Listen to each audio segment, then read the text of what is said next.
Thank you everybody for joining us. I think we'll go ahead and start. It's around 6:04. So on behalf of the Network for Developing Conscious Communities, I want to thank you all for joining us on tonight's webinar session.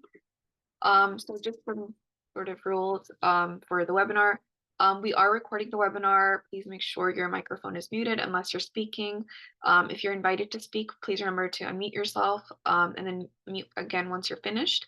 And we have the chat function for relevant questions and comments, and also the Q&A function as well. If you're speaking, please try to keep it brief and to the point, just so everyone gets a chance to have to ask their questions. Really allow the presenters to manage the time and to follow our agenda for tonight. Please try not to share any part of the webinar without permission from the host, because we will be recording it and posting it on our YouTube channel. So some upcoming events that are coming from NDCC are the Breaking Financial Barriers workshop, which is on Friday, March 21st, 2025, and it really goes over helping individuals and organizations to overcome obstacles to accessing financing and achieving their financial goals. We have the Power of Connections, which is a building relationships and growth and opportunity workshop, which is on Friday, April 25th, 2025. And we have Command the Room, Mastering Public Speaking and Networking, which is on Friday, May 30th at 12 p.m. We then have the Black Co-op Academy, which is in Baltimore. We have the 12-week Baltimore Hybrid Academy, which really goes over the Black cooperative movement, how important equity is, empowering equity, Black voices, and leadership in the cooperative movement. We have proposal writing, making sense of grant and proposal writing, legal structures of cooperatives. We also have the DC version of the Black Co-opnomics Academy as well, which is coming this spring as well, taking place from March 5th to 21st. And this academy is a really good opportunity to learn how to build and sustain cooperative businesses that center community wealth, equity, and shared success. So we encourage you all to join. I'll make sure to share the links in the chat as well. And then we do also want to encourage you to become a part of NDCC and the NDCC's community. So for the Network for Developing Conscious Communities, I think membership is something that we're really looking forward to expanding. And by becoming a part of NDCC, you'll be able to connect with like-minded individuals and organizations really committed to conscious community development. And you'll be able to participate in impactful projects and programs that really drive positive community change. We have a newsletter, we have these webinars, we have access to our YouTube channel recordings, the access to the Cooperative Academy. So we really do encourage you. I'll include the link in the chat as well, so you can join us and become a member of NDCC's community. And with that, I'll go ahead and introduce the topic for tonight and then our wonderful speakers. So the topic for tonight is racial equity, restorative justice in Black community development. And this workshop is really focused on advancing racial equity by addressing the systemic racism and the importance of fostering justice in Black communities. And we're really going to explore the strategies for combating structural inequities within critical areas such as housing and education and employment. So it's really a conversation that is an important conversation that will go over certain policies and the importance of transformative and restorative justice within the Black community. And with that, I'll go ahead and introduce our speakers. We have Shannon Williams, who was born in Baltimore, raised in Pittsburgh, is a University of Pittsburgh social work graduate with a passion for advocacy and community well-being. She began her career as a behavioral counselor, creating the Express Yourself program for trauma healing through art. Transitioning into gun violence prevention, she led programs at Ceasefire PA and later founded Self-Care Housekeeping, a trauma-informed housekeeping service. Shannon also launched the Narrative Justice Empowering Marginalized Voices and the Wellness Collective, addressing societal gaps through mutual aid. With a focus on holistic wellness and social justice, Shannon's innovative efforts have transformed countless lives and communities. We have Mavry Davis, who is a CPA dedicated to community wealth building. He's the director of lending at New Economy Works and WV Seed Commons. Supporting cooperative businesses, he founded the Financial Literacy Boot Camp, teaching financial basics and money psychology, especially to the youth. He was honored as a top 40 under 40 Black CPA by NSB CPA and a hometown hero by WV Can't Wait. Mavry holds accounting degrees from West Virginia State and Strayer Universities, an adjunct professor, board member, and community organizers. He is deeply committed to fostering collective prosperity through education, advocacy, and cooperative economic initiatives. We then have Abiodun Charlotte Henderson, who is a community organizer and the founding director of the Come Up Project, which features Gangstas to Growers, an agribusiness training program for formerly incarcerated young adults and the developing Sweet Soul, a worker-owned cooperative. She has been an organizer in Southwest Atlanta for over 10 years, and under her leadership, the Westview Community Garden is now community owned. Abiodun is a board member of the Georgia Cooperative Development Center, the Collective Courage Fund, a founding member of the MAMA, Metro Atlanta Mutual Aid Fund, and FAM, Free Atlanta Abolition Movement. And with that, I want to thank these speakers for joining us tonight. I'm really looking forward to having this conversation. And if there's anything you want to add to your bio that I may not have gone over, or you want to really go into in detail.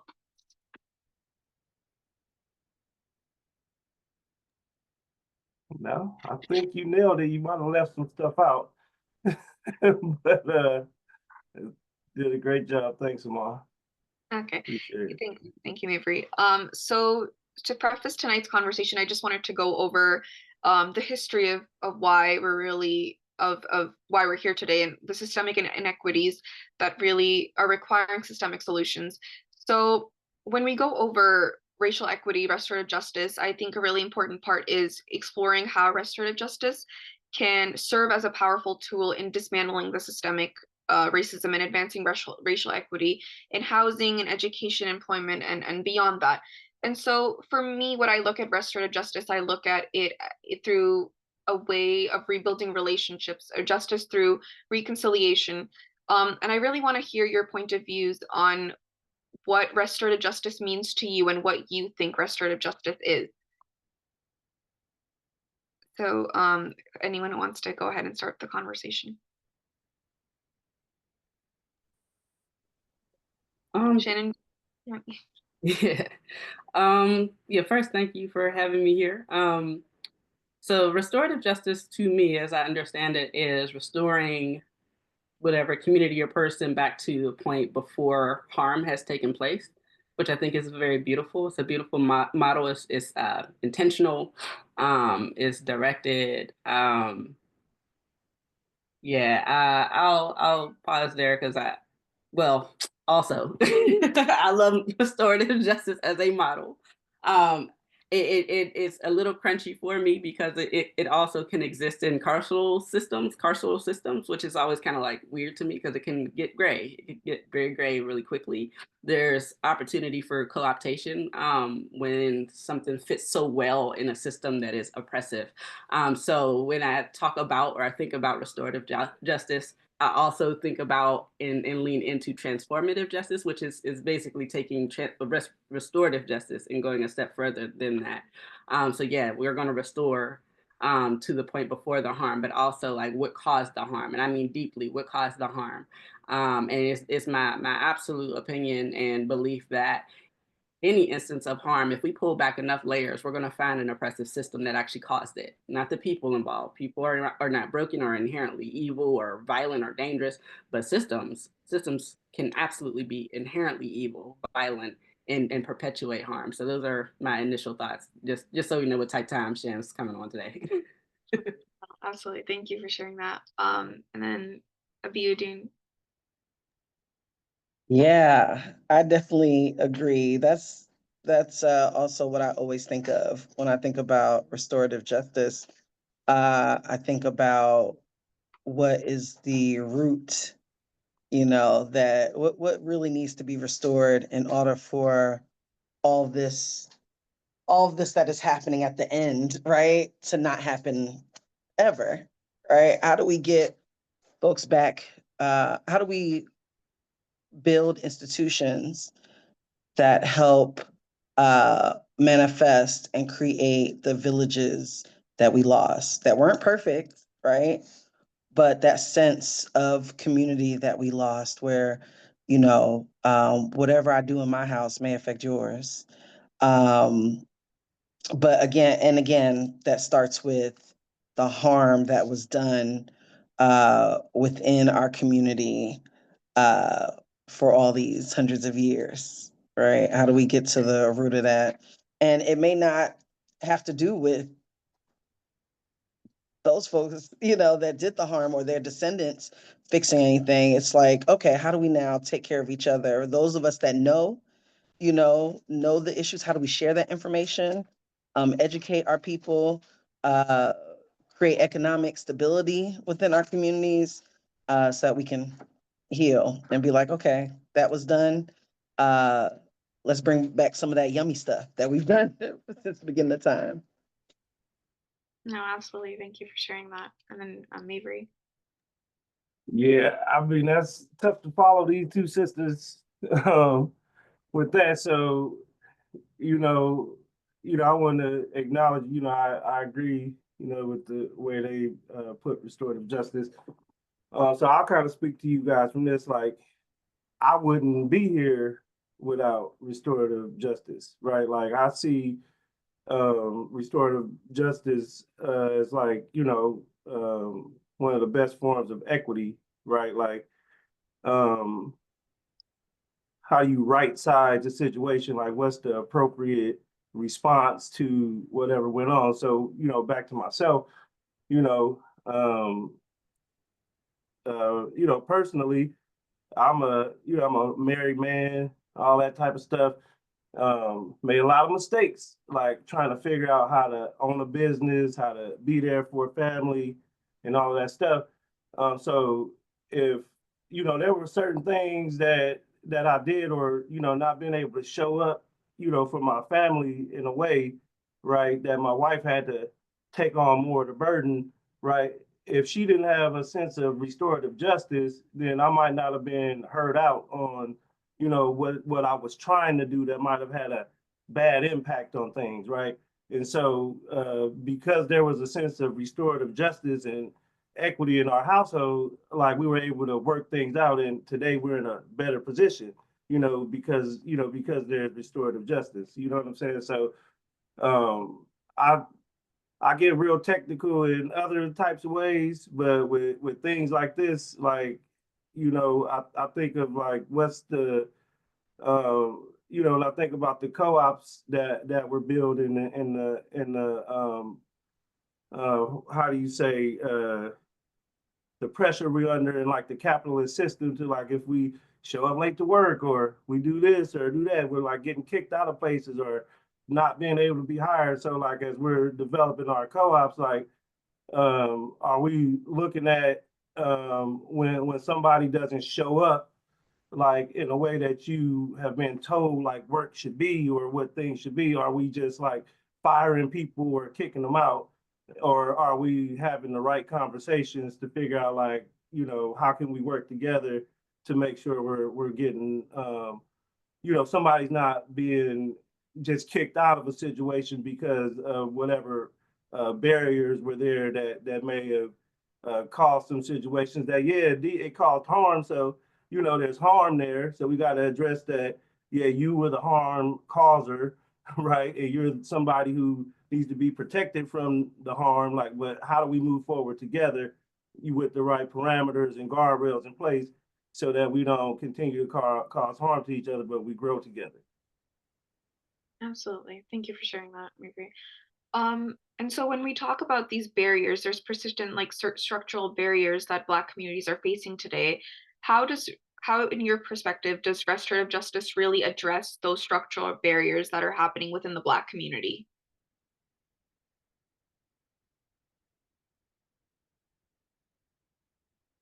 Anyone want to take a go at that? Um, yeah.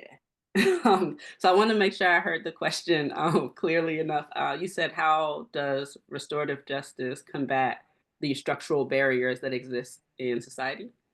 Yeah, sorry, are you guys able to hear me fine, or am I a little No, I can hear you fine. I wanted to make sure my brain caught up. okay? No, yeah, that was my question. Cool. Absolutely. So when I think about structural barriers, of course, I think about systemic oppression and systems by design. And so thinking about, I think oftentimes about how we are casted um, as participatory members in our own oppression.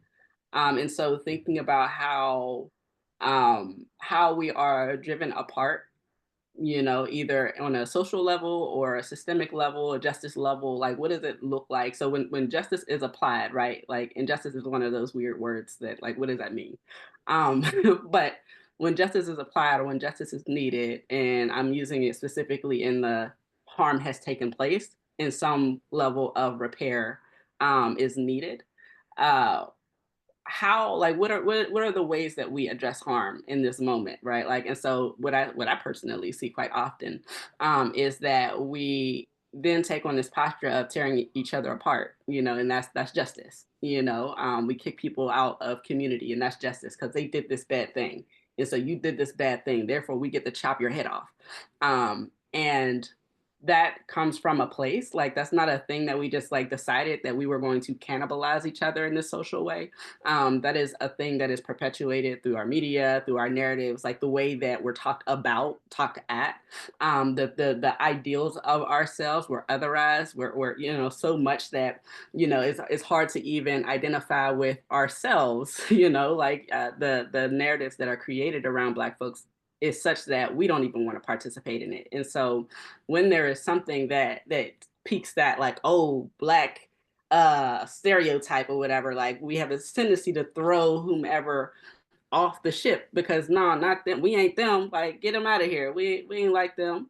Or well, in addition to, like, when something happens communally or otherwise that someone does harm, like, for whatever the reason, first of all, we don't acknowledge why, because quite frankly they could have been harmed too. And oftentimes it's not a binary, like, there's harm that exists, and that is okay, it's just, it is what it is. But we'll see someone has done harm, and again, like, off with their head, like, they gotta go, we'll stomp them out. But that's how we're taught, is that we cannibalize each other, like, you know what I mean, we gotta stomp each other out, we gotta kick each other off the island. But it begs one to ask, if we're doing that, how are we building anything? You know, how far are we going to get if we keep stomping each other out? And so when I think about restorative justice, transformative justice, when I think about either, like, you know, but in this meaningful way, I think it's a direct pushback to the systemic, you know, way of Black people are inherently bad, so if we do anything that's harmful, we deserve to be beaten into the ground. It, you know, transformative justice does call for us to see each other as human beings. It calls for it, which is why transformative justice cannot exist in carceral systems. Restorative justice can, because, you know, by and large, it's really direct, it's really clear. Harm has happened, we'll restore back to the place before the harm happened.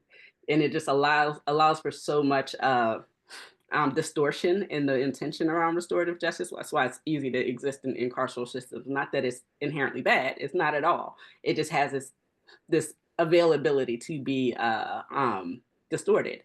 But in transformative justice, you have to see people as people. You have to see the whole narrative. You have to slow down. You know, and I think that, like, the beauty of that is because it is that pushes back against this social engineering that we are sleeper agents, and when some power that be inside or outside of our community says that, oh, this person has done harm, or when a person has done harm, that we need to stomp them out. You know, we need to kick them out of our community, and therefore breaking down our community. So I don't know if that answered your question, but that's what my No, brain was. yeah, absolutely. I think the whole aspect of transformative justice, it's so interesting, and I really like the points that you're making within the within the system of incarceration and how that ties into restorative justice. And that's definitely something that I'll go into as well. But I would love to hear Mavry and Biogen's um a point of view on, like, what are certain to repeat the question, what are, like, certain structural barriers that the Black community faces today, and how can restorative justice really address them? Mhm. Yeah, appreciate that, sis. That was beautiful. So as you were speaking, I was thinking about like the school to prison pipeline, right? And the suspension rates and things like that. That's one of the things, our community leaders here in Charleston talks about. We have a small population of Black folks, but in the area we're still, the most suspended and all of this, all of that type of, all these types of things where, our students are being, it's basically treated as criminals, or, they got to get kicked out of school, or they end up in some after school day report thing. Eventually, like they're again, you know, to what Sharon was saying, they're taken out of the school community. They can't learn anymore. And so one of the things that one of our community leaders has been doing, Dr. Shaniqua Smith, she's actually a restorative practitioner, right? Or um, um, you know, so she uses restorative justice concepts and practices and things, and what she's trying to do is, and what we're trying to do is like get that into the school system to treat differently the way they're approaching our kids, and whether or not there's another space for them to go um, before they go like get suspended or kicked out. Now, is you know the work Dr. Smith is doing could definitely use more support. We need more of it, but one of the things she's doing is you know she's been able to get like ongoing just extra period, like those special periods as mentoring sessions with, you know, with the women in the school, where she's doing like Black History programs. And then in some of the schools, there's like, before the kid gets suspended, they might go to somebody like her instead of like get suspended, and seeing if like they can redirect the behavior or um, whatever it is, right? They're just not getting kicked out. But one of the things they're not looking at, to some of the points being made, is like a lot of these kids, and I've been one of these kids, right? I'm from South Central Los Angeles, right? You know, I can remember sometimes I had jobs because I had to work and I had to pay bills in the household. Sometimes I didn't get any sleep that night, right? Because there's all kinds of whatever activity going on. Um, you know, maybe there's not enough parents in the home, or whatever, like whatever people's situation is, right? Maybe somebody's an alcoholic or something like that. You know, there's all these other, I guess, ACEs is what they call them, other factors and things going on. And, you know, a lot of times, like this kid just didn't get no sleep last night, and that's why he can't participate. But we're suspending him, and then he ends up in jail or whatever, right? There's a number of things where somebody's working and they're paying bills in their household. Like imagine if you are in grade school, but you have to know what it is to like pay a light bill. You know what I'm saying? So it's like having a system like just within our school board and our school system, to where we're not just, you know, that's where I think restorative justice comes into play. We need to look at the policies like there in places like that, and to see where we can, as a community, figure out what are the things like Dr. Smith is doing that we can work with our nonprofits, with our individual, with our business leaders, with our whoever has some light to shine, can take up some space in some of these extra periods, or be a first phone call if they feel like a kid should be suspended. Like, well, maybe they need to talk to Ms. Williams or Ms. Henderson, or you know, or Amal. You know what I mean? So I don't know, but that's kind of the way I was thinking of. I was thinking of the school to prison pipeline, and how do we stop the, like, how do we cut off the faucet, like from where it's at, so they can't put anybody out into the thing to get caught up in the justice system and all these other things. Absolutely. Yeah. Thank you. I think one of the other things that I really wanted to go into as well, like you mentioned, the school to prison pipeline is definitely something that I want to get into as well. But before that, I would love to hear Abiudin, what you have to say about structural barriers.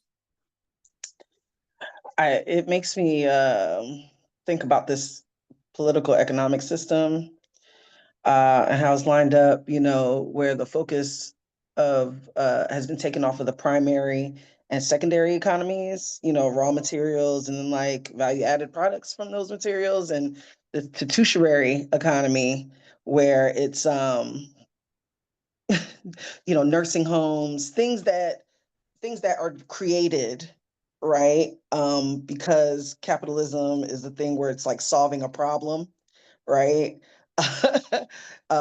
So no, you're creating a business, you're solving, what's the problem you're solving, what's the problem? And sometimes there ain't no problem, right?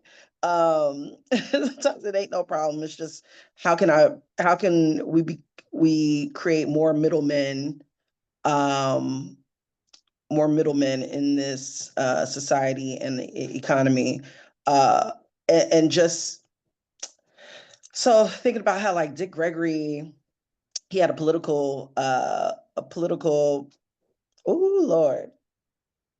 Anyway, the word is out of my mind, but a political, it's not a planner, but it's a book that explained this country, the way it was started, the way it goes, and how it came out in the 70s, like when he was running, when he was trying to run for president. And it just talked about like George Washington being inaugurated on Wall Street and just how this whole country is a business. That's why the corporations are. So, it's always going to be, because of that, it's always going to be uh, this, everything is connected to this dollar. And that causes so much stress and strife in the home, like Mavry is talking about, where parents have to work at these different times in order to make this money, where housing, um, where really our structure is based on the rich, right? And that structure in itself is destroying the earth and its people. So how do we combat that, right? With Gangsters to Growers, we're educating the young people on these different political economies, how we used to do, the ways of how we used to do, and then trying to, develop worker-owned businesses to combat that need, and really, I've been saying, I think we all need to get on a 100-year plan on disappearing this dollar. you know, like really like 2025, let's see what's going on, 21, 25, so all these systems that we're building, the cooperatives, cooperative grocery stores, buying co-ops, farmer co-ops, worker-owned co-ops, is a way to bring back the memories of sharing, right? Sharing and caring about each other, so that we can get down to like the nitty gritty. How do we take care of our elders? How do we take care of our children, right? Are they our first priority? Or do you have to do away with that because you got to make this money, honey? Housing cooperatives, right? How do we get these basic economic systems in place so eventually we just, we can be free from the anyway, sorry, I'm thinking about commercials, just the way we are inundated to think we just do not have enough and we always need more, right? I need that makeup. I need that, so just educating our people in the ways of how we used to be and creating new ways to even make those systems better. Yeah, I absolutely. think that's the Yeah, solution. no, absolutely. I think you raise a really interesting point about how you mentioned like consumerism and how that also plays a part. And I think that would be really interesting to look into how that would also play a part into restorative justice. Um, and I would love to hear if you had anything to say on that specifically, or Transformative, like the sister Shannon, transform now. yeah, Right. transformative. Yeah, so I know we mentioned, I think Mabry was talking about the school to prison pipeline, and while we're talking about structural barriers in the system as a whole, I think it's really interesting to go over inequalities that exist within, for example, the education system. And we look at like the landmark case of like Brown v. Board of Education, which declared racial segregation in schools as unconstitutional. But what we saw after was that a lot of states resisted integration, and instead of investing in the Black community, we saw many districts firing them down, firing Black teachers and administrators. And so today, what we see in schools is predominantly Black neighborhoods. They're receiving less funding. They have fewer resources. There's harsher disciplinary measures and policies, and this has disproportionately caused Black students into the criminal justice system. And that's what we were talking about before about the school to prison pipeline. So how does restorative justice play a part in education specifically? I know Abiudin, you were talking about add gangsters to growers. You're working to educate the youth. So I would really love to hear how that plays a part into restorative and transformative justice. Yeah, we recruit um young adults starting at the age of 16, 16 to 26. And you know, just organizing out here in these streets. First of all, I relate to Mavry because I was a young lady, after my mother died. When I was like 13, I was out here in the streets. I had all this freedom, moved back to Brooklyn from Queens and was dating a blood and just out here, cut school, doing all the things. And thank the ancestors that, I didn't get scooped up and got, right? Um, but from my own experience, right, and books reading, documentary viewing, book reading, all those things, just realizing that young people, um there's always something that is causing them to wild out, right? And then also trying to organize the community, and we got young people and trying to organize an apartment complex and realizing, oh, it failed because people don't got no money, to pay their bills. It's not like the 60s, and the 70s where we had more of a sense of community back then. The dollar is running everything. So folks can't even, even myself at times can't think straight when they got bills to pay. So anyway, just making sure that we are, and these young people, these young people were leaders in all the movements, right? Like Panther Black Liberation Movement, civil rights, Vietnam, all these things we learned. It was young people, 16 to 24. Cause I'm like, where'd they get that number from? Y'all knew it was them. They were the ones.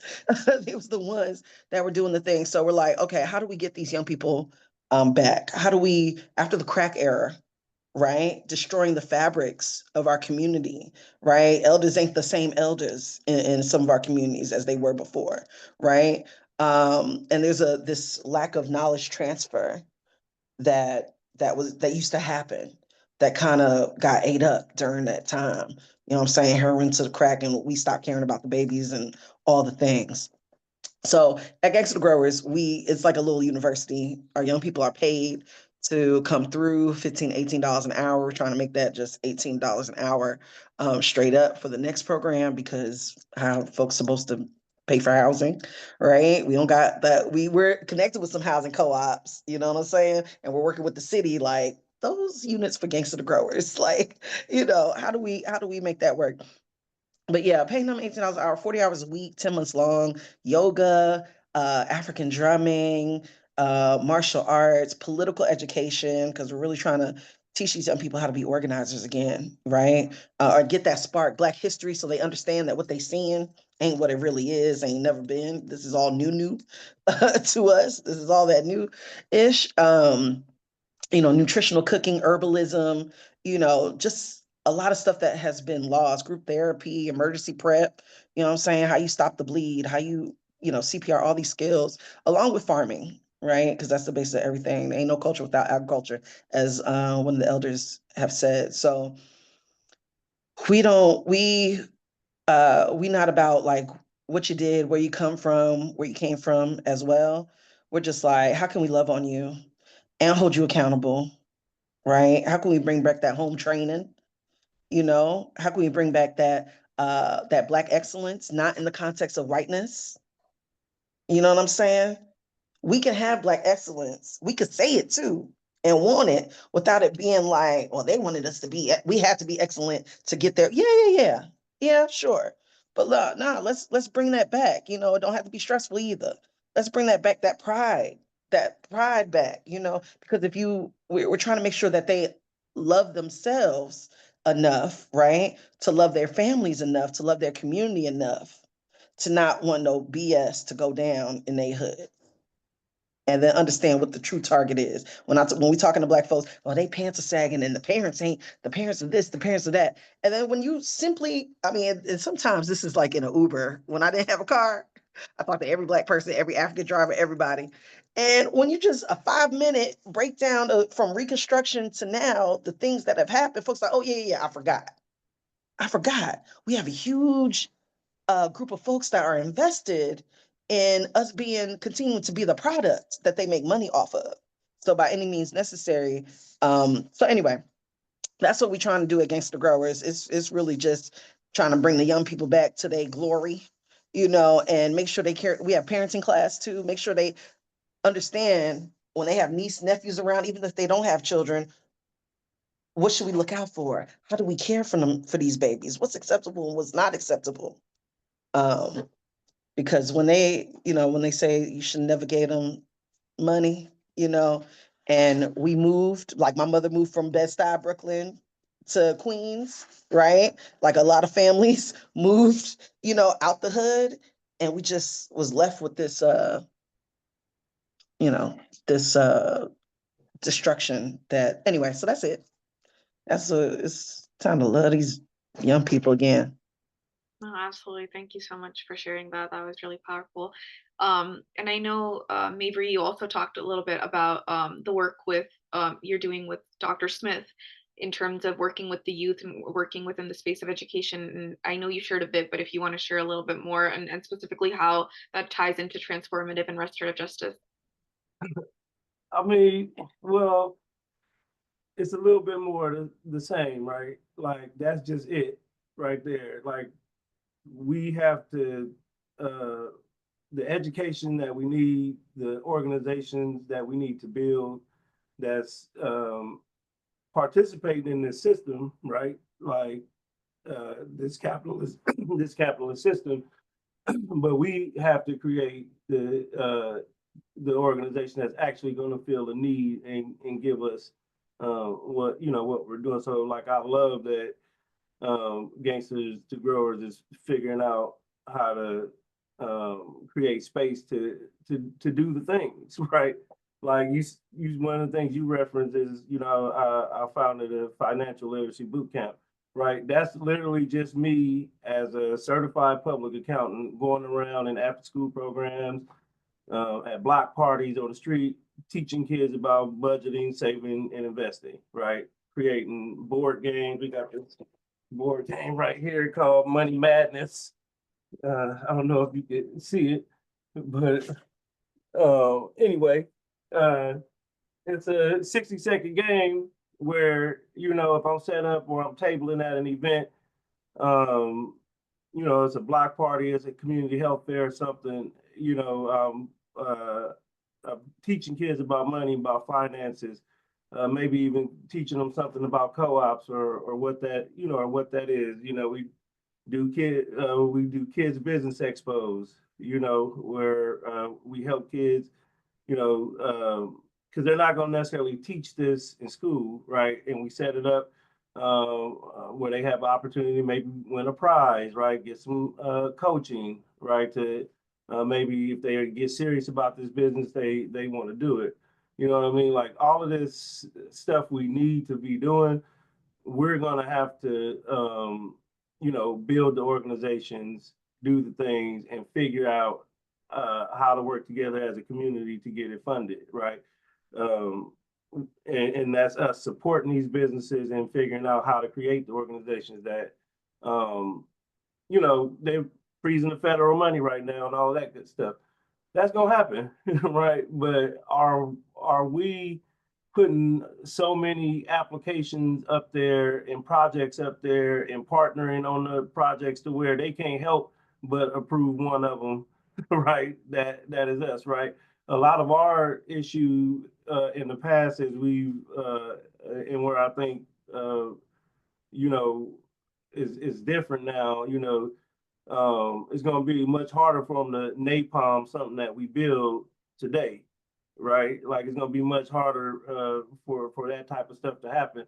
It's going to be much, as long as we have our finances and our organizations in order and all that stuff, it's going to be hard for them to deny us from, or put us in jail or say our organizations aren't working, right? So we have to do the work to be able to fund the things that we need and put them there, because we, like the education system, the government, the city, that like they're not going to fund these types of programs, and McDonald's is not going to build a program like Gangsters to Growers is doing, right? So we have to figure it out, right? So another thing we've done here in Charleston is one of the problems with starting business is access to capital, right?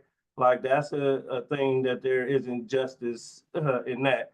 But one of the things we did here was we started a loan fund where we have a direct connection to a CDFI, and we have a mechanism to get business capital in our community, but we had to go out and start a loan fund. Like there wasn't a loan fund just here, and the ones that are available, we often aren't in a position to work with them, or they still have those requirements and barriers to where people who need the help, you got to almost not even need the support to be able to get the support, from a lot of these other systems or things that are out there saying that they're supposed to be doing development in minority communities, right? So ultimately, we're going to have to build the organizations that we need. Absolutely. Yeah. Thank you so much for sharing that. And then Shannon, if you would like to add anything as well.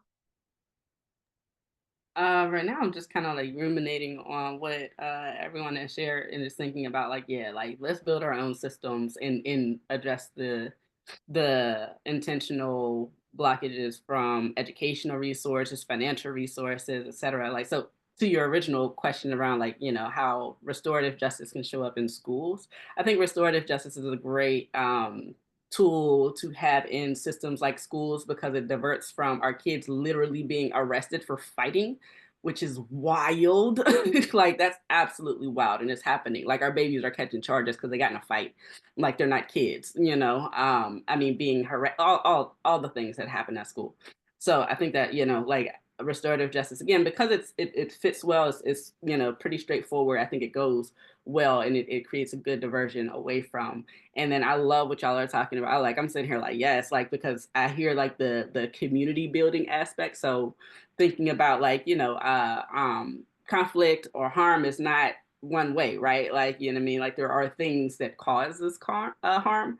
And so if our goal is ultimately to stop the harm from happening, how are we preventing it? Like how are we addressing the social ills that caused it in the first place? So Gangsters and Growers, like addressing all of these systemic ills, right? Like having these financial literacy programs for kids, like, like to address like those financial gaps. Shout out to just did a podcast recording today with Fund My Future in Allegheny County in Pittsburgh. Shout out to them today, and we were talking about like they help families establish savings accounts for their students and their families, like to introduce like financial relationship, from an early age on up. And the thing that I was trying to keep myself from like bubbling up and railing about, because if y'all don't know, like that's kind of how I get. But the thing that was bubbling up in me is that like, yeah, we're kept out of these institutions. Like it's hostile. Like, the information is kept out away from us, even when we show up. Like we have the internal and external resources to show up, to come to the bank or whatever and say, hey, I'd like this loan. We're told no, with no additional information, just flat out no. Like there's no help, there's no guidance. Again, it's hostile. Like so like there's and then like the relationship with finances is not introduced to us, like it's not accessible to us. And so being really, really intentional about how we are accessing things like money management is a very necessary thing, because we're not getting it in our schools. They're literally defunding or divested from our schools. Like that, like the economic part is completely out. Like they're not engaging us around these really like critical things. Like, so I was here in deep admiration and gratitude hearing you all speak about, and the last aside, like, so with the Wellness Collective that we got going on in Pittsburgh, we're working on a financial liberation program, and so thinking about things like like the relationship building part with finances. And so yeah, how to budget and all that, but also let's talk about historically why we have these relationships with money. Like let's talk to the parts of our genes literally that are traumatized. This is why, like, like your ancestors, like their whole community was flooded out. Like, like your grandparents were murdered. Like what I mean, like your community was leveled out. Like this happened, and the fallout is the abject poverty that we've been subjected to generation after generation. So your relationship with money is validated, is valid. That scarcity trauma is a real thing. Like, so like validating folks from literally from the genetic standpoint on up, and then adjusting, okay, this is where we are, and this is how we're going to expand our window of tolerance when we're dealing with these things, so our bodies don't shut down when we face a financial crisis, right? Like that we don't close up because we're dealing with toxic shame, because I ain't got no money, and if I don't have the money to address whatever my needs are, then I've failed. Like, so I turn inward, or I turn to something that's self-destructive, but it's going to meet my needs in this moment because that's all I got. Like, let's unravel all of that. Like, you know what I mean? So yeah, anyway, and deep gratitude for all of the things, and yeah, I'm gonna stop talking. No, absolutely. No, thank you for sharing that. And so I think you mentioned, and I think everyone has mentioned, the importance of financial literacy and how there's a lot of systemic barriers and things that have happened in the past, which is why the relationship with financial literacy has been very difficult. And so I think what I want to go into with this question is the importance of like restorative justice and economic exclusion, and how we saw like during the civil rights movement there was while legal segregation did end, the Black community still faced employment discrimination. Even today we see Black workers face the racial wage gap. There's underrepresentation in leadership, there's underrepresentation with and discriminatory hiring practices, and because of that we see the pathways for economic empowerment have become very less for Black communities. But what part do Black-owned cooperatives, community land trusts, and entrepreneurship, financial literacy really play a part within restorative justice?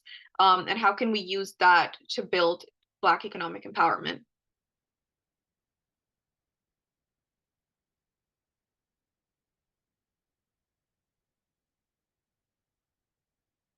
Shannon, do you want to go first? Or I was trying not I to. know it's a bit of a loaded question. Yeah. So again, I'm going to ask just to make sure my ears heard what you said. You said, what role does restorative justice play in our access to what now? Can you repeat it?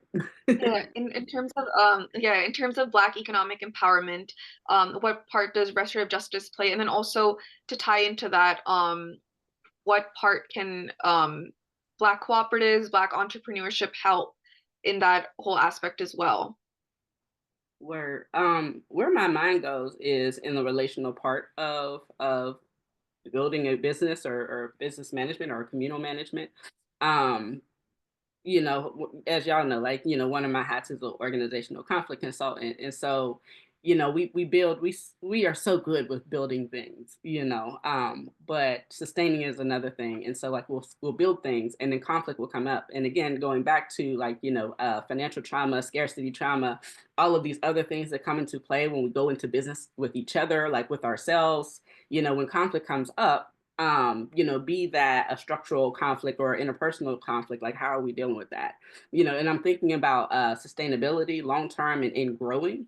I personally believe that where transformative justice can show up in these spaces is being able to help us maintain and manage strong connections within our business relationships and our communal relationships. Because again, like we'll start some things, conflict will happen. We don't necessarily know how to deal with it in a healthy way. We're not taught or told, and we're not encouraged to help to deal with these things in healthy ways. So someone's here got to roll, somebody got to get kicked out, and then we're back at square one. Like there's been so many great businesses and projects that have started, and they were valid and they were beautiful, but scarcity trauma is a real thing. Like like interpersonal, intergenerational things are real things. Like, and sometimes, and quite frankly, a lot of the time it's a structural thing, it's process. Like, we don't have the right infrastructure to manage what we got going on. And so therefore there was clashing, there was conflict that was really just a structural thing, but it felt personal. But we weren't able to identify that. So therefore now we start clashing, boom, that's the end of it. So like if I'm thinking about like sustainability and being able to grow our things to the degree that we can be self-sufficient, that means that we gotta stay together. Like the nucleus has to be solid. And I think being able to navigate conflict in a way, and I think transformative justice is a phenomenal model to do that, because again, it forces us to see each other as people, not monsters. And it doesn't require us to hurt us, to cause harm, right? Like in that justice way that we think about punitive justice is I'm going to cause harm because harm was experienced. Like nah, that's just perpetuating harm. Like but transformative justice is like now we're people, so let's figure out what happened. Let's hold it. Let's be accountable. Let's restore, and let's be resilient and create systems so that it doesn't happen again. Absolutely. And then Beauty, and I see that in the chat you also mentioned communal management. Would you like to add anything to that? I'm gonna let Mavry go, but I was just co-signing on what Shannon said. I was like, communal management. I love that term. I had never used it, and I don't think I've heard it before. And I'm just like, that is now something I'm gonna say. Cause Mama Shannon, yeah, said it. But maybe I think maybe wants to come in. I did have a comment because Sister Shannon, oh man, please keep spitting that good game.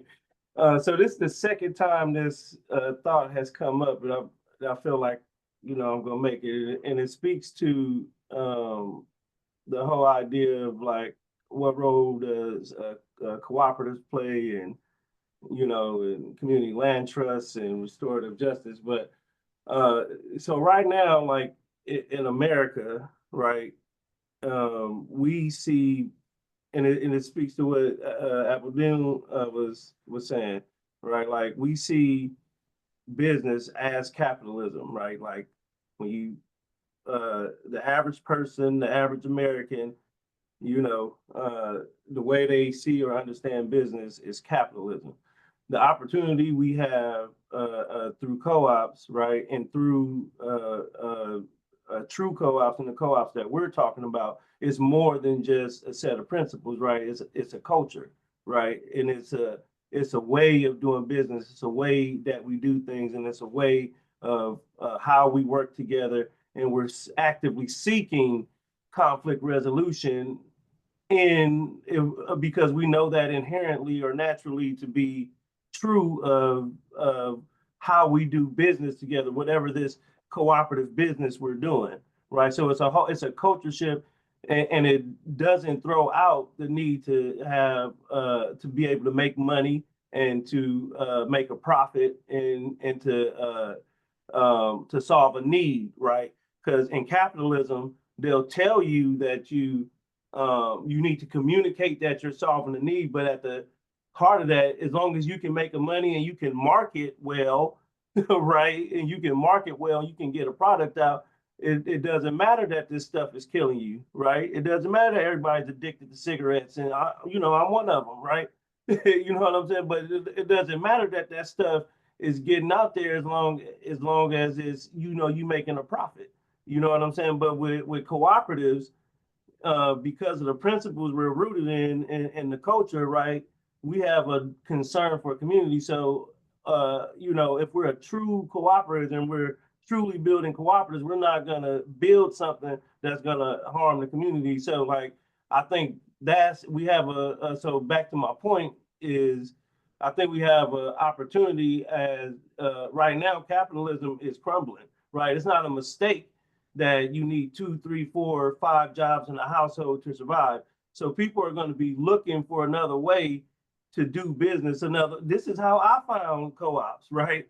I'm a CPA. I should be working in somebody's company somewhere, but it wasn't working for me, right? And it wasn't just at some point it became that it was more than just about the money, right? And it was like there's a knowledge, a thing I need to share back, a way we need to be more sustainable, all the people around me, right? But using that knowledge, right, we've been able to put more than $700,000 in business capital into the Black community in Charleston, right? Because of this knowledge of co-ops and that this is a way to do business. And, point is, like, we have opportunity in the Black community there's a lot of people out there trying to do business already having to go out there and hustle anyway, because capitalism is forcing it, right? Everybody got a side job or a side thing they trying to build or think they the next CEO. All these people like Trump because they think they're going to be the next Trump. But the reality is that co-ops are actually more sustainable. It's a more sustainable economic system than capitalism. If you actually look at it and you study it, and we build more businesses this way, it's a reason why the average traditional business is gone after 3 years. And if a co-op is around for 3 years, they're probably going to be around for 7 years. If they're around for 7 years, they're probably going to be around for 26 years, right? You can see this stuff in the in co-op census data and stuff where people are like the U.S. Federation of Worker Co-ops or the Democracy at Work Institute has done studies on this stuff.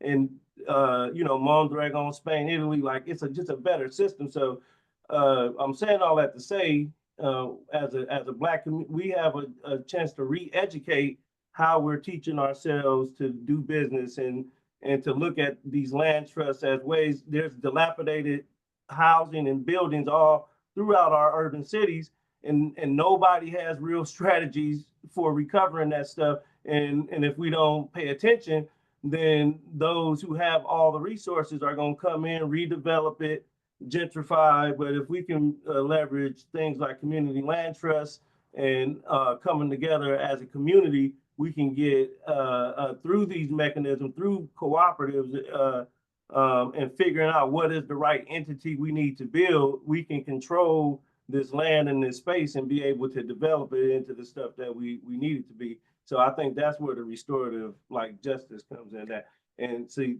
then I got on the soapbox. See, so I apologize. So capitalism versus cooperation, that's a big thing for me, right? That's the way we understand business in America, but that's not the only way to understand business. Cooperation is a way to do and understand, and it's just a better way to do business. Absolutely. No, thank you so much for sharing that. And then Aviadine, if you want to add anything or have any comments. I agree. Honestly,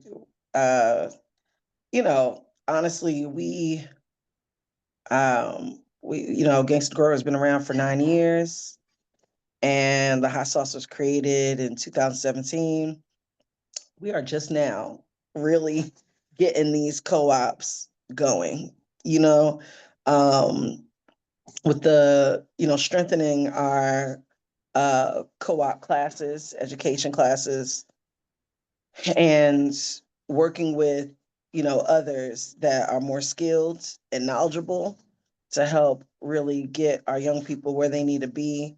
And making sure that I am not okay, this is what we're going to do, right? Because that's not cooperation. That's fear.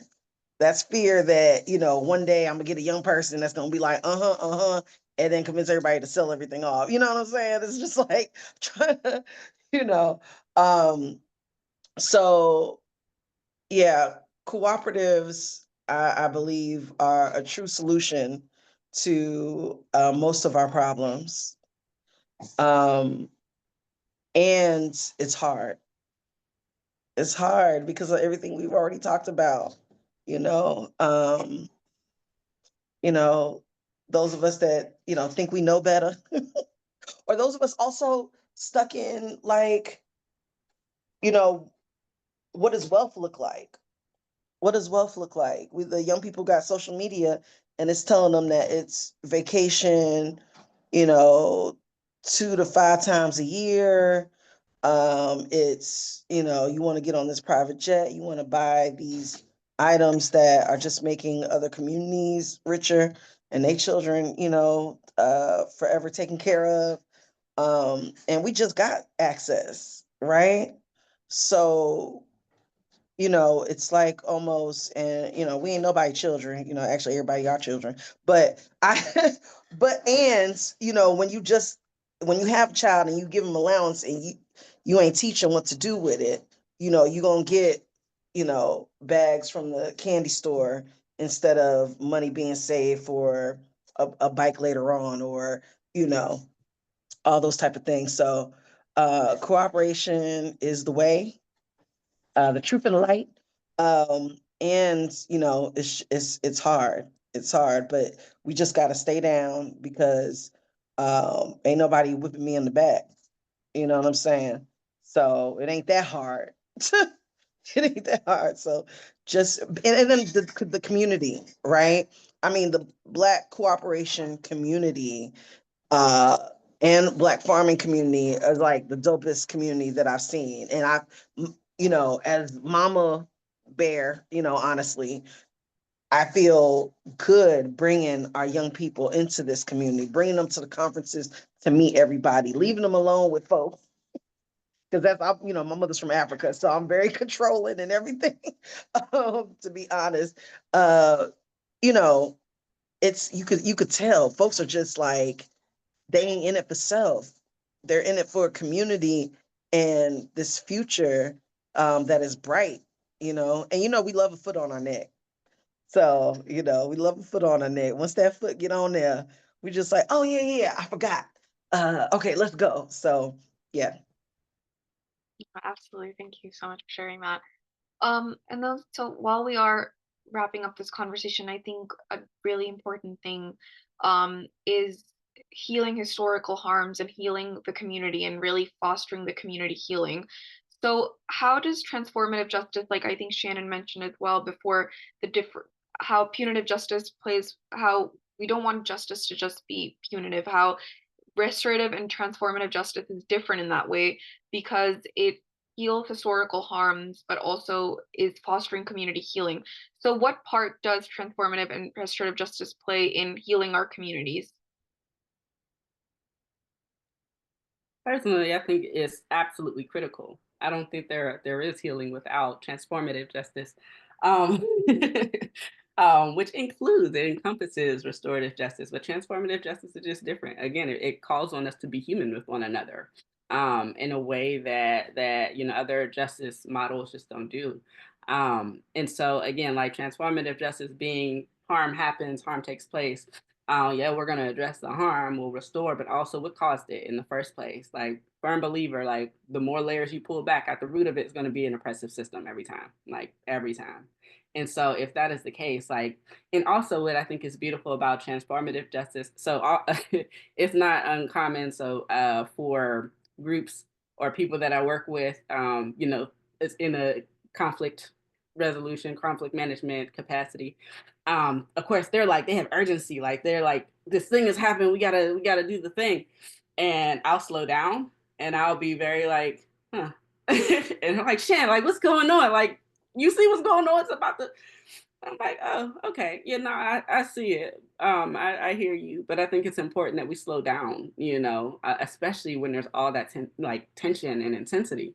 Because if we move off of how we're feeling when we're intense, we can do a lot of harm to ourselves and other people in the community. So, transformative justice doesn't have timelines the way that justice systems have, like punitive justice systems, even restorative justice in its own way. You know, you take the time that's needed, which I think is beautiful. Like it's putting people back at the center and taking capitalism out of the center, taking violence out of the center, taking production and commerce out of the center. What's in the center is the people, you know, and that's what matters. So like when we're talking about healing and restoring people, like healing past the trauma, that means we have to hold the things, you know, in ways that are safe, not transactional, not we just got to get to the end, let's move, all right, we dealt with this, let's run to the next. No, that's not going to work. Like it's never worked, we've always tried it, it does not work.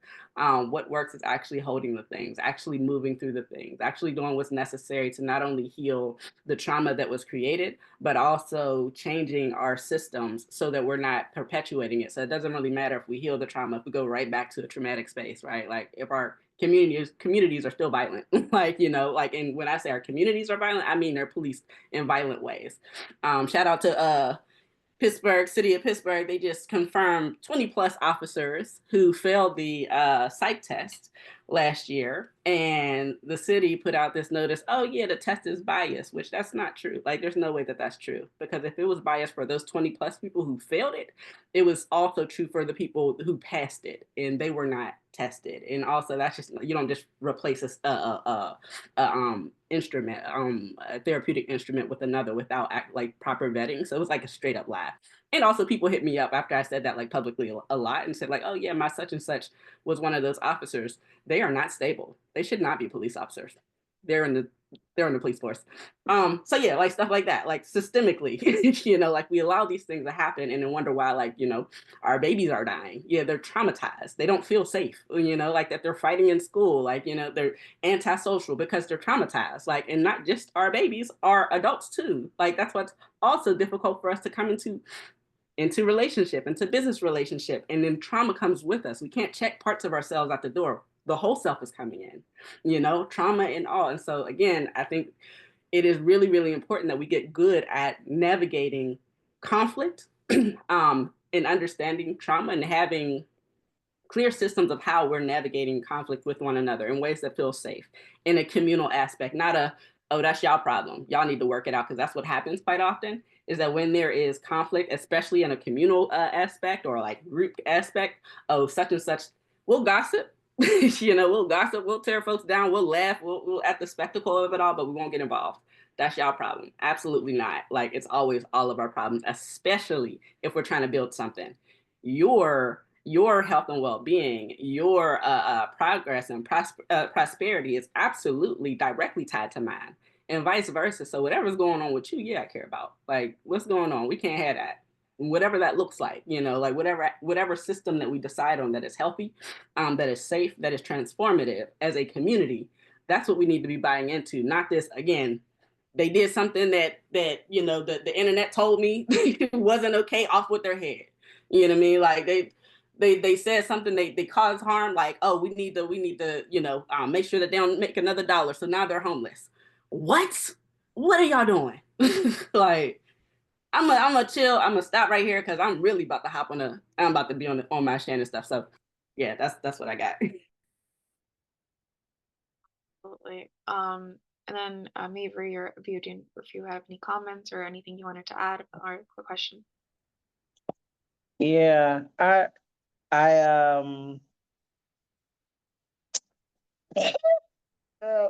shouldn't be going, and now I took myself off of mute and I don't remember what I was gonna say.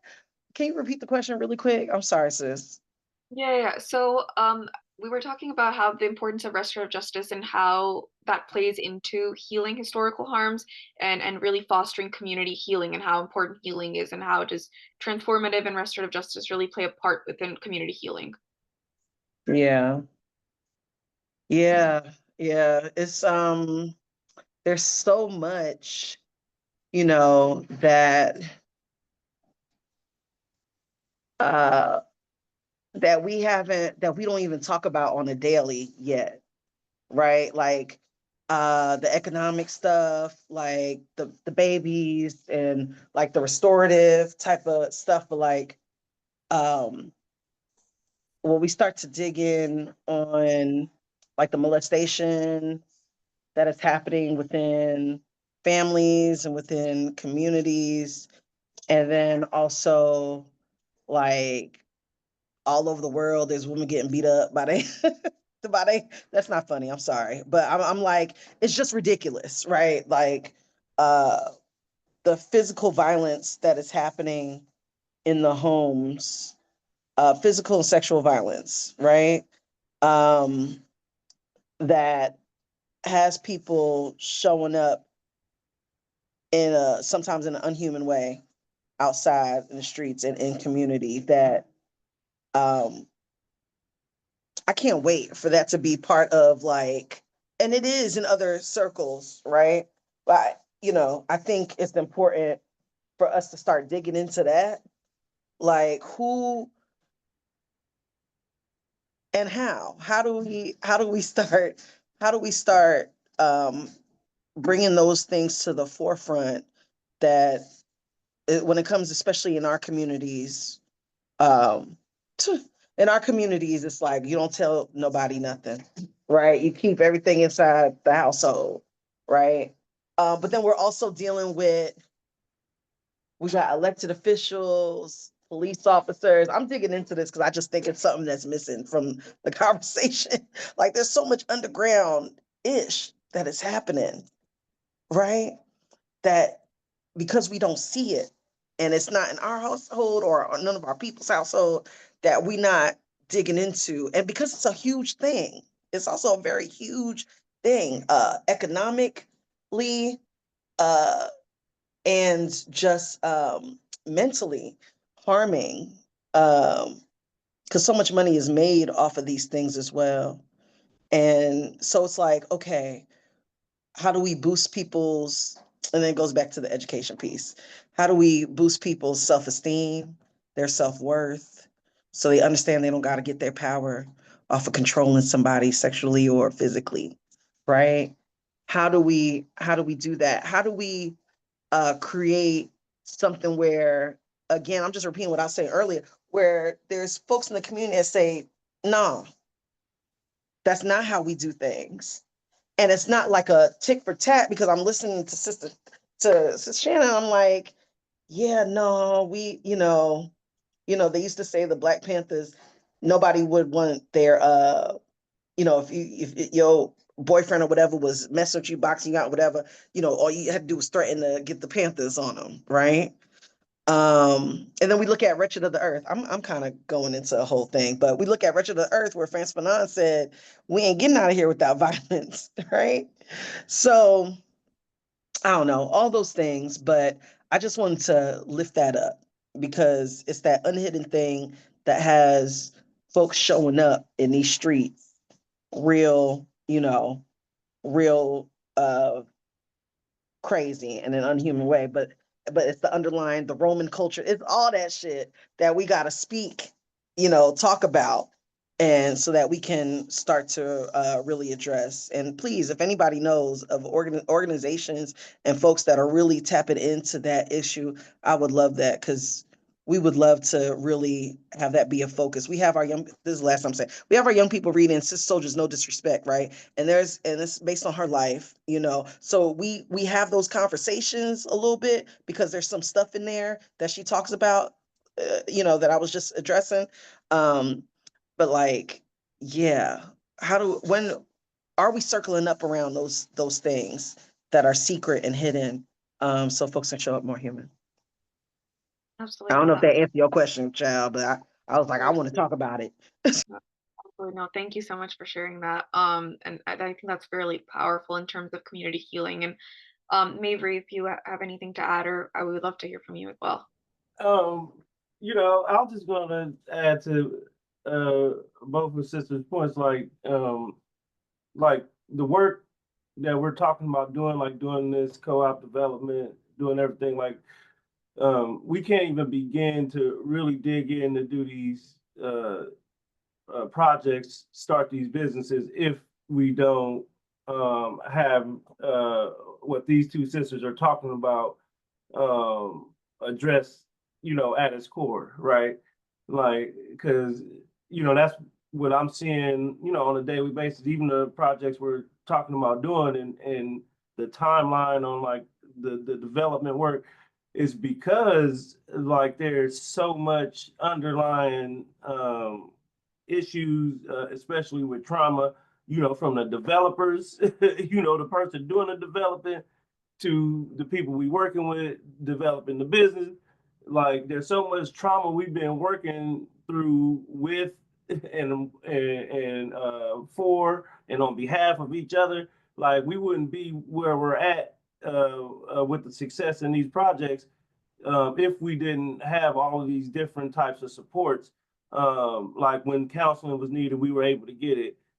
All these other type, things, right, that we're talking about, that's not abundant in our communities, right? To what Sister Shannon is talking about. Like we gotta figure out like how are we addressing that. And as I was listening to her speak, I'm like, yeah, like that's exactly it. Like, because before we can even interject, oh, let's try to solve this problem through a cooperative business, like they're not, people are going to be ill-equipped to work through the things they need to work through, because doing business in anything, like, there's going to be conflict, right? There's always going to be conflict. The projections you set out ain't going to happen. And then it's like, then what? Somebody ain't going to show up to work or show up to do the thing or do the whatever. And then what? You know what I mean?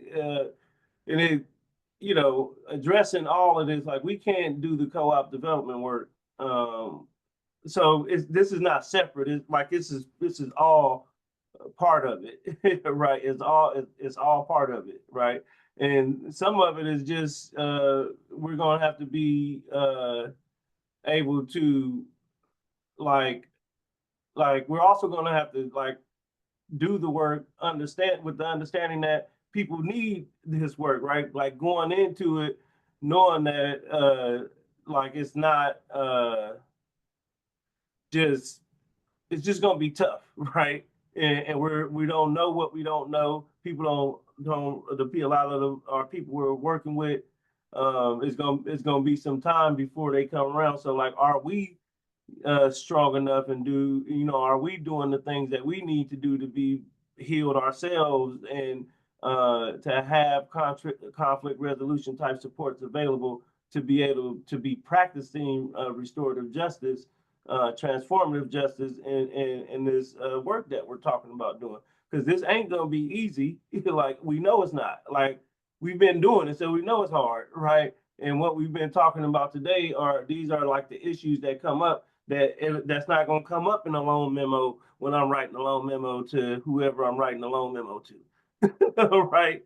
Like, some of this unspoken stuff, but it's definitely there. It's why this person can't be in the room with that person. Right?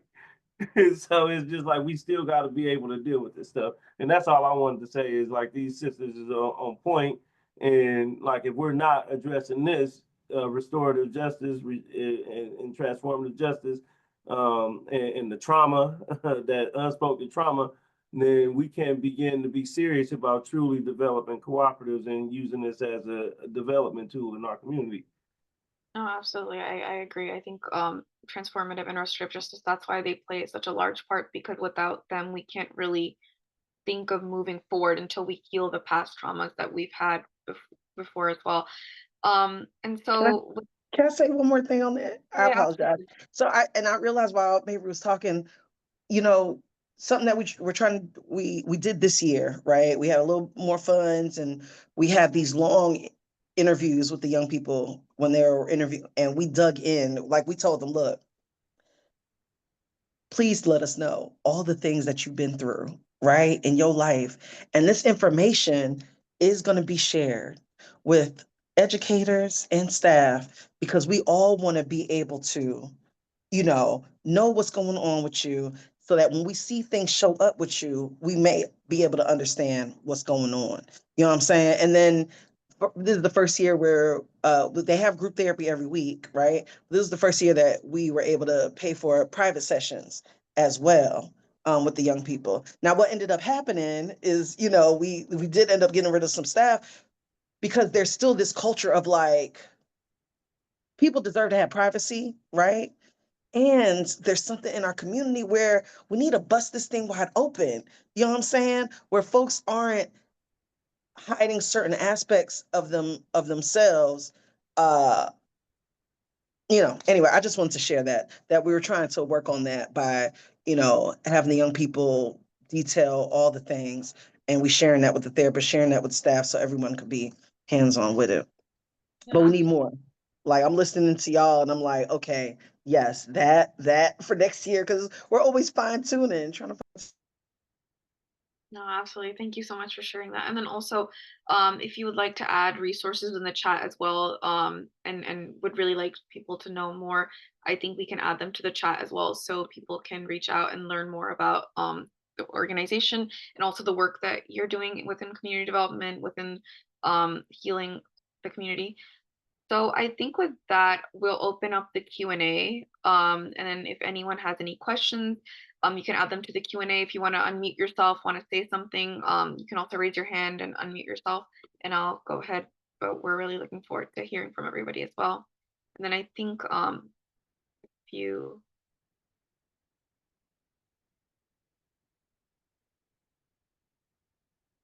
Let me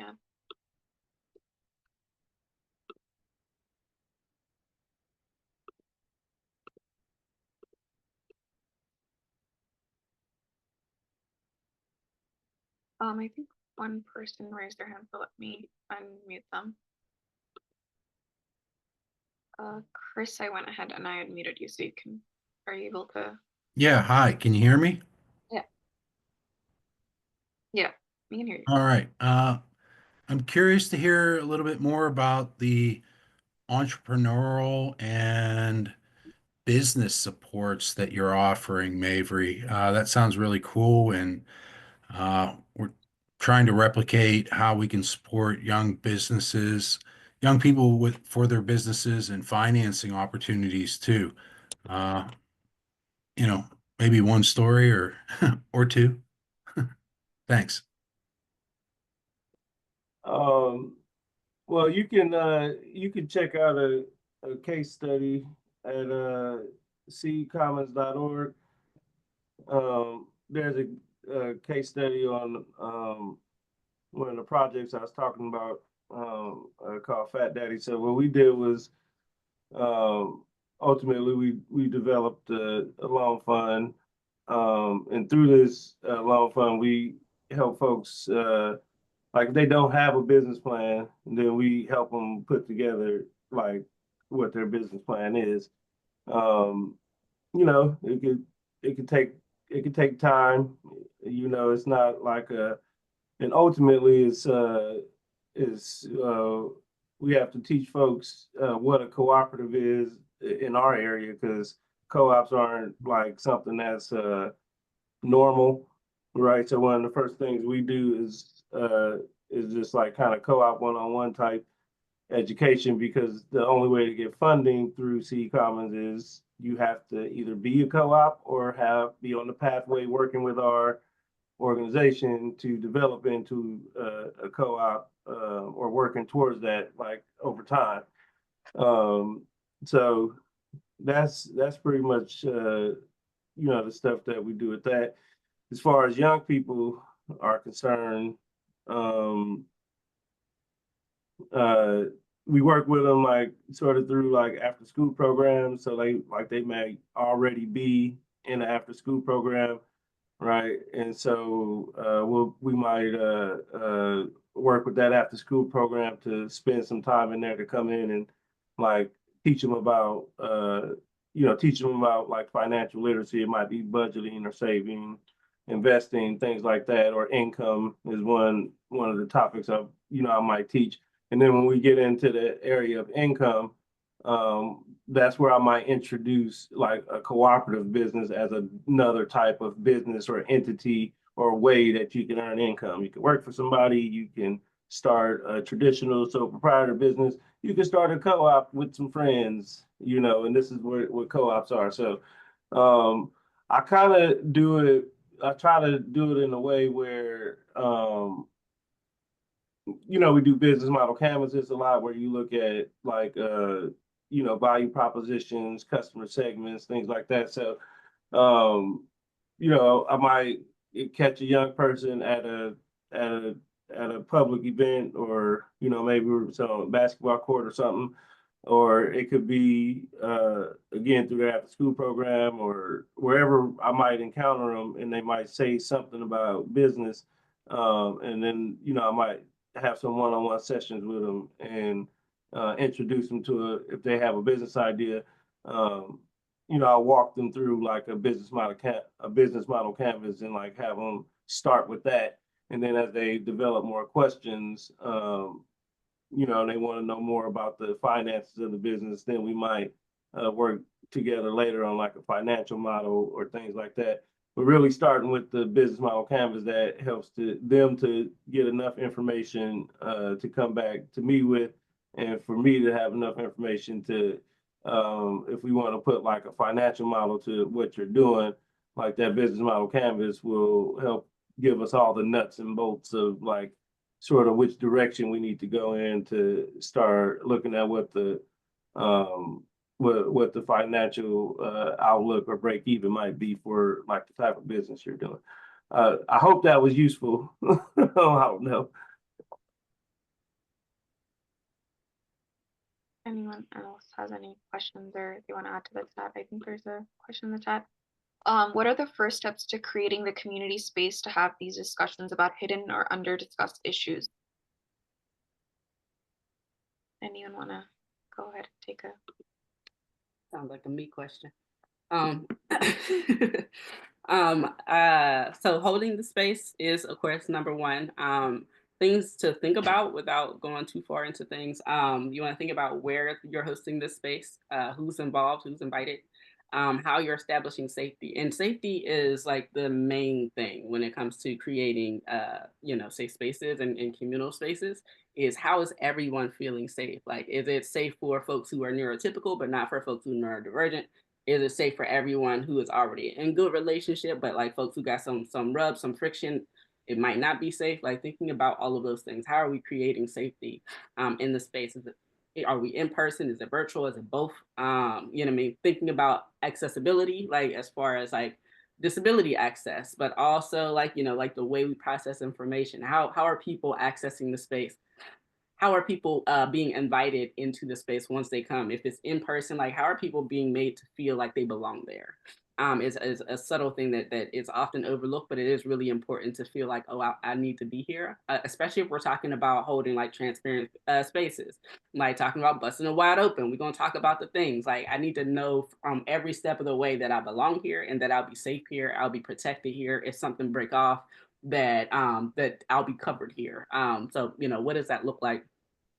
Who is coming to the space? Like, how are you identifying your community? Is it like catch all, whoever shows up, which is possible, but just know that you're going to have to establish community with those folks because it doesn't necessarily mean that you have established community. And by that, I mean that you don't necessarily know if we are going off the same like communal rules. Like, is it if I believe that, women and children go first, but you don't, that can cause some rub.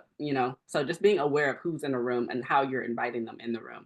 But again, safety is absolutely like, that's like, what does that look like? Establishing community agreements, house agreements, boundaries, whatever you want to call them, but like how we're agreeing to treat each other, making sure that it's clear, it's known, everyone is consenting to them. Consent is necessary because I don't have to consent.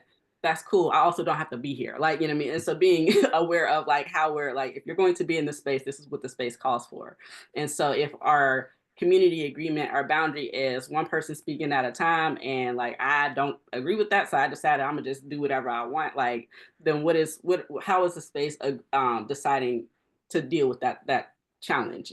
Like, and having that decided before it happens, not as it's happening. You don't want to deal with conflict as it's happening. You don't want to make up the things as it's happening. It's not going to end well. I mean, it could end well. It also very much can't. Not end well. I know there's a lot of things at you all, but again, like when we're talking about like creating space to hold real things, you want to think about safety, trauma-informed care. There are 6 trauma-informed care principles. I recommend leading with those anytime that you're creating space or engaging with folks.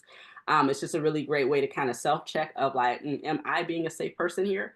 Or am I doing something that's making me an unsafe person? Those principles are safety, trustworthiness, and transparency.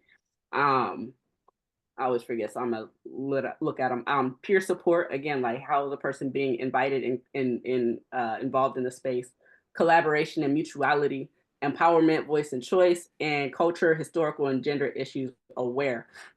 So I think the trauma-informed care principles are always great starts for, again, like how am I checking how I'm showing up, how I'm creating space, and how I'm showing up in the space. Am I not paying attention to the fact that this person is different than me in body and culture or whatever else, and I'm not paying attention to how that shows up in their space, I'm not being a safe person. You know what I mean? Like, is it that these two people got beef? Like, and generally what happens is they can't be in the same place because there's no real way for them to hold that pain. Like how am I creating space so that everybody feels safe, regardless of who's in the room? How am I making sure that I see you, like I see what's going on, that's cool, like, but y'all are both here, we're going to be safe with each other, and if you feel, something coming up, like we can check in, we can create safety around, we can navigate based on what the needs are. It is so important to be intentional about those things versus just like having space and like, oh, everybody was invited, and so these people didn't show up because they didn't feel safe. So everybody was invited, but not everybody was safe. So that's what I have on that. Okay, does anyone want to add anything else?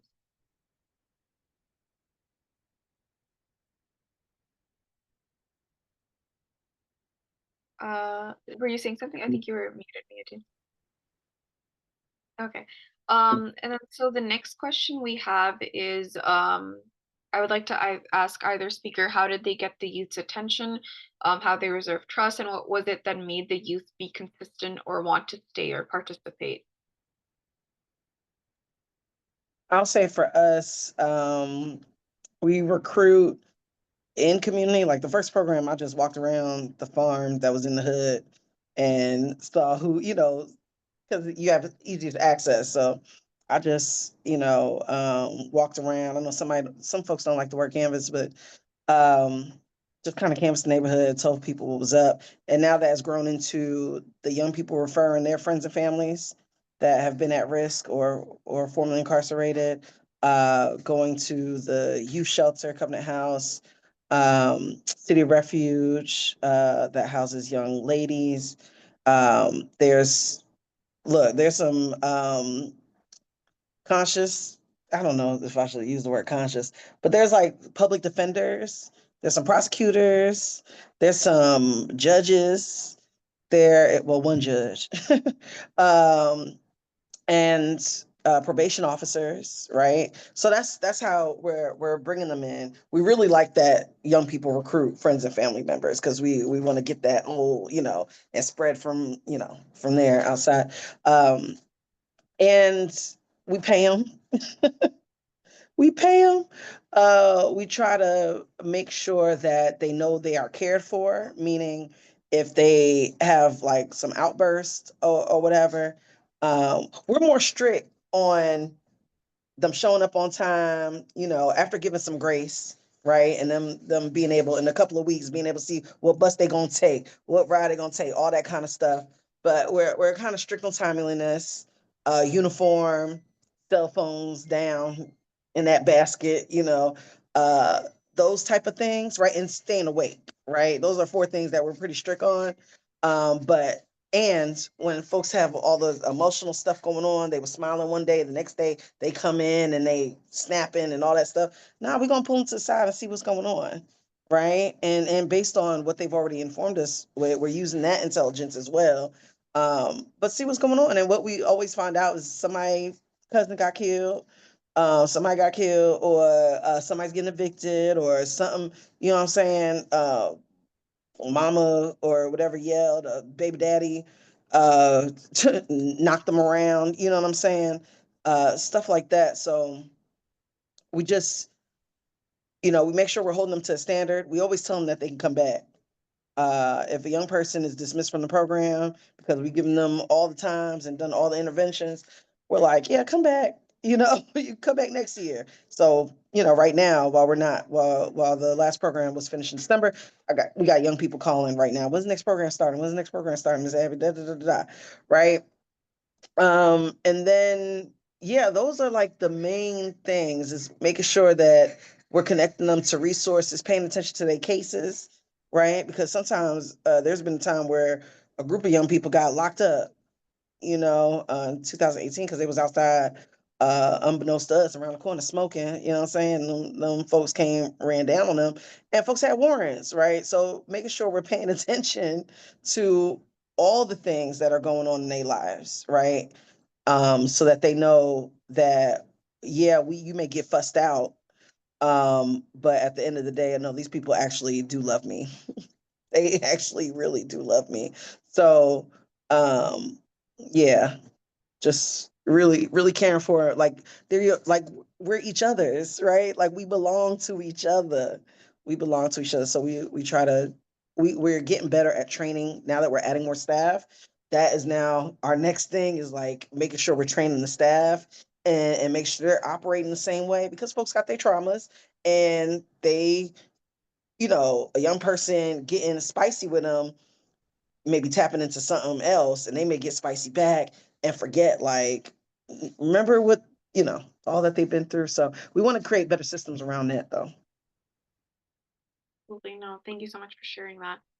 Um, and then if anyone wants to add or if there's any other questions as well.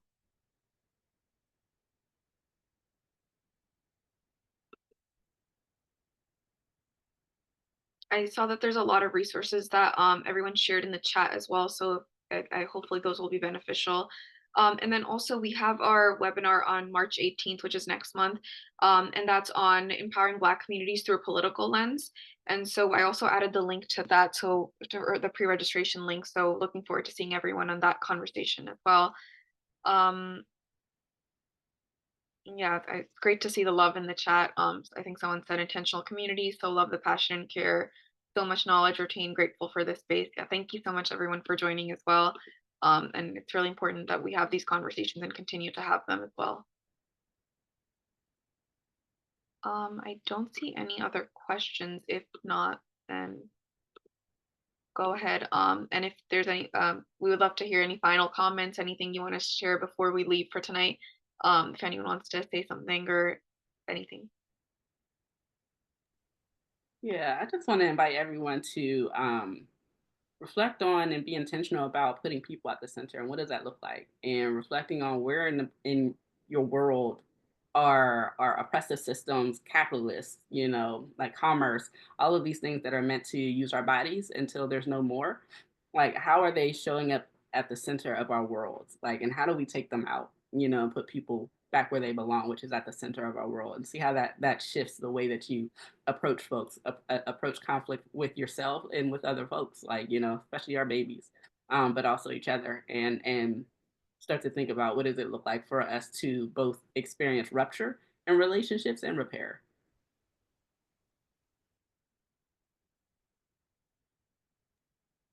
I'll say, one of the smallest things we can do as we're restoring and transforming is speak to each other in the street, speak to random Black folks, speak to random community members, speak to these babies. I have an annoying habit of,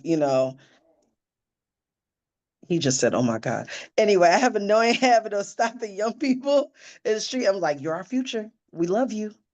Please keep yourself safe. Please. You know what I'm saying? Just please look at them in the eye and just like, no, we actually love you, and, everybody, hey, brother, hey, sister, hey, brother, hey, sister. That's something that if we could all just do, I'm telling you, it will be at the least we could.